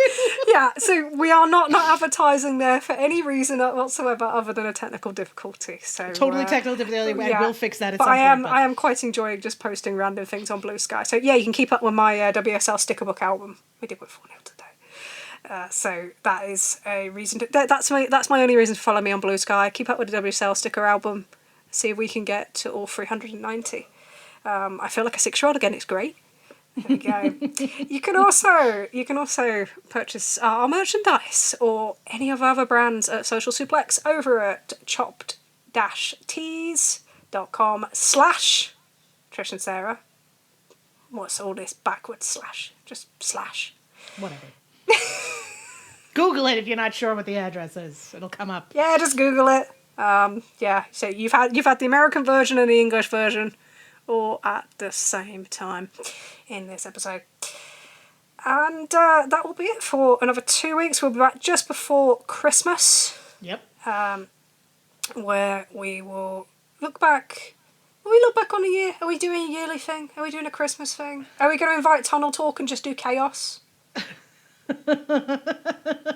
quite like the idea of that. Should we just do that? It's the end of the year, right? Like, who wants to... schedule coordination may be a challenge, but we can always try. We can try. I think we should try to do that. I've not even told producer Leah this. She's looking at me like, what the fuck is going on?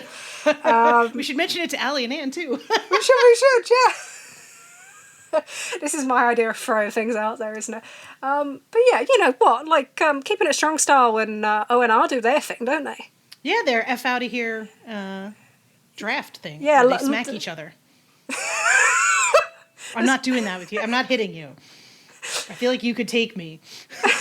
What does everyone think I'm strong? It's so weird. Anyway, yeah. I don't think you're strong. I think you're sneaky.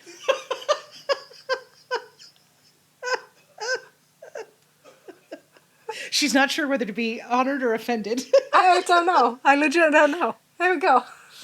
Yeah, we'll come up with something fun for that one break from our regularly scheduled programming, and then we'll be back 2 weeks after that for Wrestle Kingdom, Wrestle Dynasty. Ooh, and live from Japan. Yes, yeah, my audio will be better because of that. Always is. The audio quality is so much better. It's amazing. And also we can look back on the metrics from all the companies in a year without hopefully anyone getting emotional about it. They're just numbers. Listen, if I decide I want to start crying over what numbers they did in Aichi in Japan, I will do that. I have a whole spreadsheet of that. I have every attendance number since 2015. That's sad, isn't it? I might just say they're not because of Naito, just to argue with it for the sake of arguing with it. Be like, no, Naito did not draw that house. Yeah, that wouldn't be a good idea, because then I'd be forced into pulling up every single tour and every little thing and comparing every main event and ruining Okada's life. Listen, he put over kids. He put over young people. Yeah, it's the first time he's agreed to this year, so we should be happy about that. Seriously. That will get me in trouble. Anyway, right, so until then, I've been Trish. I've been Sarah. And as always, we thank you very much for listening to Trish and Sarah Wrestling Podcast.